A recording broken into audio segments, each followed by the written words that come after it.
Bismillahirrahmanirrahim. Assalamualaikum warahmatullahi wabarakatuh. Di sini kami akan menjelaskan mengenai sistem reproduksi pada hewan coelenterata.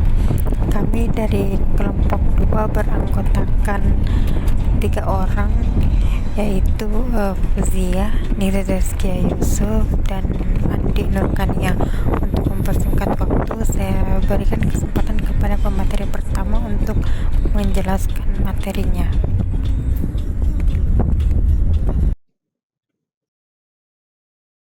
Baik, Assalamualaikum warahmatullahi wabarakatuh.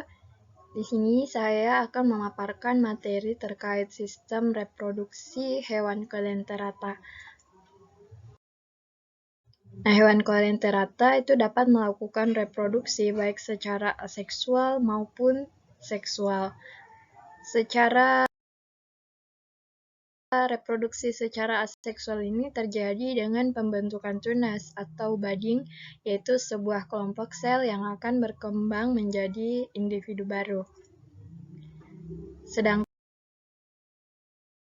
reproduksi secara seksual terjadi dengan melepaskan sperma dan telur ke dalam air, dan kemudian terjadi pembuahan secara eksternal.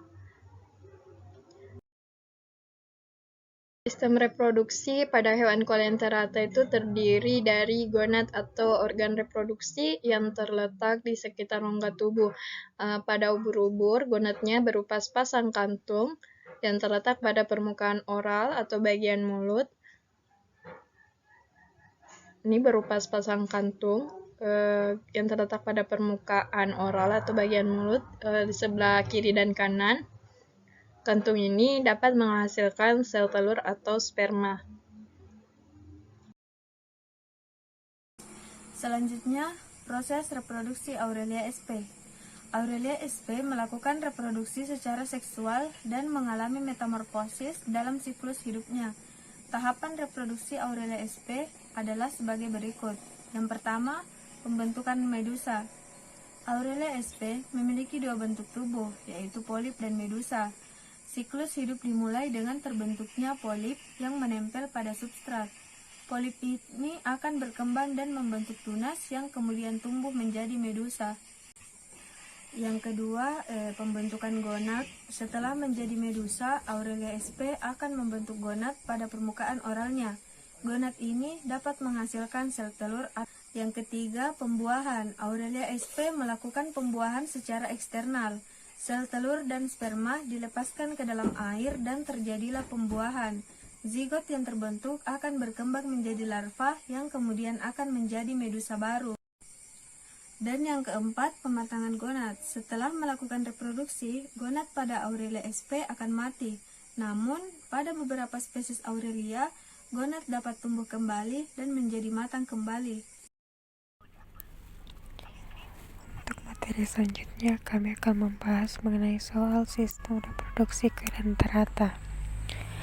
Untuk yang pertama, pilihan ganda. 1. Reproduksi coelenterata atas nidaria dengan 2 cara, yaitu seksual dan aseksual. Dengan cara seksual, terjadi peleburan sel sperma dengan sel ovum atau telur yang terjadi pada fase A medusa, B zigot, C strobila, D polip, E planula. Jawabannya yaitu medusa. Yang kedua, larva bersilia pada Aurelia aurita disebut A. Evera, B. Schistoma, C. polip, D. medusa, E. planula. Jawabannya yaitu E. planula. Yang ketiga, yang merupakan siklus metagenetis Aurelia aurita yang tepat bawah ini adalah A. zigot, Schistoma, strobila, Evera, medusa, zigot, B. polip, zigot, Schistoma, strobila, Evera, medusa, zigot, C. zigot, planula, Schistoma, strobila, Evera, medusa, zigot, D. polip, planula, Schistoma, strobila, Evera, medusa, zigot, E. planula, Schistoma, strobila, Evera, medusa, zigot.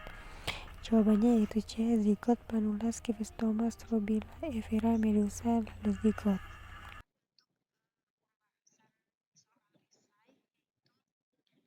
Kemudian untuk soal esai, yaitu jelaskan reproduksi coelenterata secara seksual dan seksual. secara seksual dengan bentuk polip atau menempel di dasar.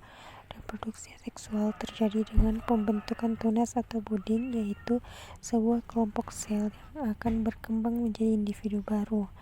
Nah, untuk seksual dengan bentuk medusa atau melayang-layang, di mana reproduksi seksual terjadi dengan melepaskan sperma dan telur ke dalam air dan terjadinya pembuahan secara eksternal. Mungkin hanya itu yang dapat kami sampaikan, kurang lebihnya mohon dimaafkan. Wabillahi taufiq wal hidayah. Wassalamualaikum warahmatullahi wabarakatuh.